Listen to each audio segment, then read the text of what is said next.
Introduction to Philosophy, Lecture 24, on the Unity of Science.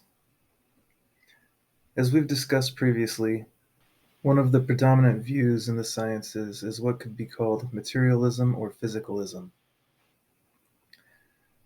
This is just to say that everything that exists is physical. This is, of course, a metaphysical claim. Adopting a physicalist view can also lead to the claim that since everything is physical, all special sciences are reducible to the basic science, physics. In Jerry Fodor's paper, Special Sciences, or the Disunity of Science as a Working Hypothesis, this view that all other sciences are reducible to physics is called reductivism. Being a physicalist doesn't necessitate being a reductivist, but it does seem like you would need to be a physicalist to be a reductivist.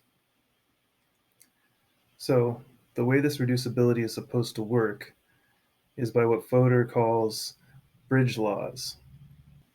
If there's some law in psychology that says a person in some situation will behave Xly, that psychological law will be reducible to some neurological law described in terms of neurons and neurotransmitters and so forth. And that law will be reducible to some law in biochemistry and so on, all the way down to physics. Each of these intermediate laws between psychology and physics are what Fodor refers to as bridge laws. However, at the level of physics, calculations and predictions are very precise, especially when compared to special sciences like psychology, where we expect there to be occasional deviations from theoretical expectations. So, that makes the enterprise of reducing special sciences to physics seem difficult or dubious.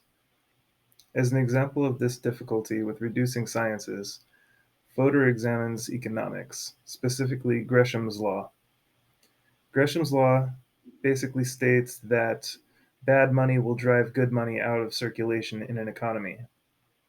Fodor says, willing to believe that physics is general in the sense that it implies that any event which consists of a monetary exchange, hence any event which falls under Gresham's law, has a true description in the vocabulary of physics, and in virtue of it falls under the laws of physics. But banal consideration suggests that a description which covers all such events must be wildly disjunctive. By wildly disjunctive, he seems to mean if we found language in the vocabulary of physics for money, it would require a complicated string of this or that, depending on the modalities of money that existed. For example, money can be either wampum, paper, metal, digital, and so on. There can be physical descriptions of each of these, but there is no language in the vocabulary of physics for the economic concept of money. Furthermore, the physical descriptions of money might be irrelevant in descriptions of instances of Gresham's law. Supposedly, similar concerns can be raised for any of the special sciences. Returning to psychology, for example, say there is some law that states people get excited and maybe behave irrationally when they first fall in love. Like Gresham's law in economics, this law may have great explanatory power and be very useful and interesting without being as accurate or certain as physical laws.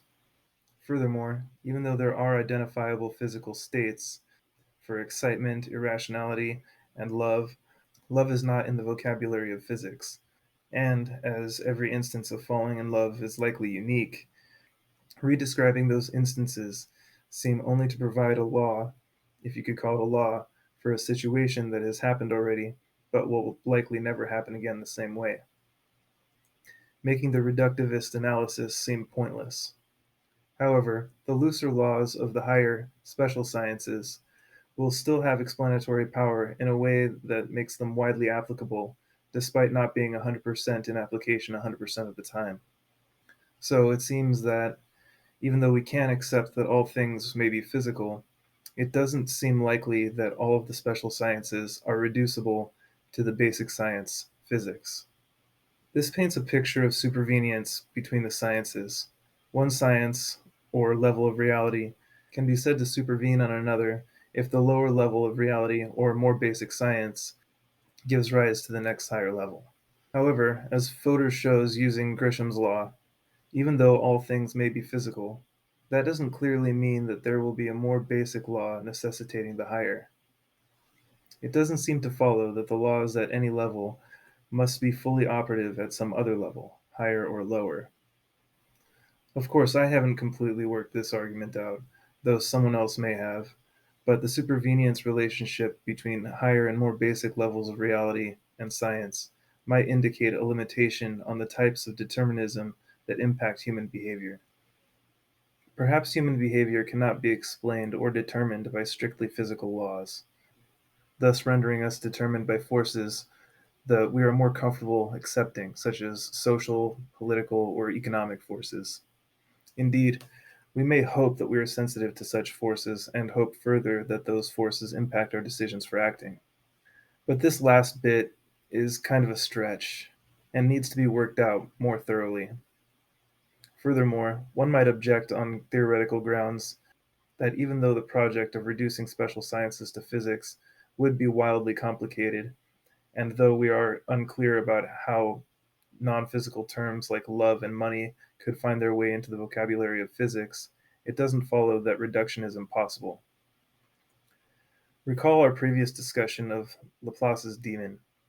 If there were an intellect which at a certain moment would know all the forces that set nature in motion, and all positions of all items of which nature is composed, and this intellect were also vast enough to subject these data to analysis, it would embrace in a single formula the movements of the greatest bodies of the universe and those of the tiniest atom.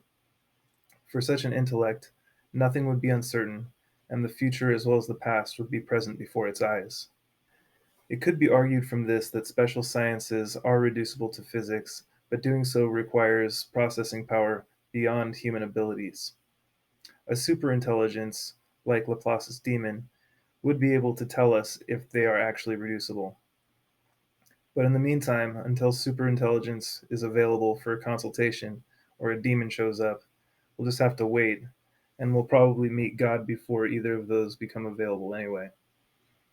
As it stands now, with our limited human processing power, Fodor's position seems the strongest.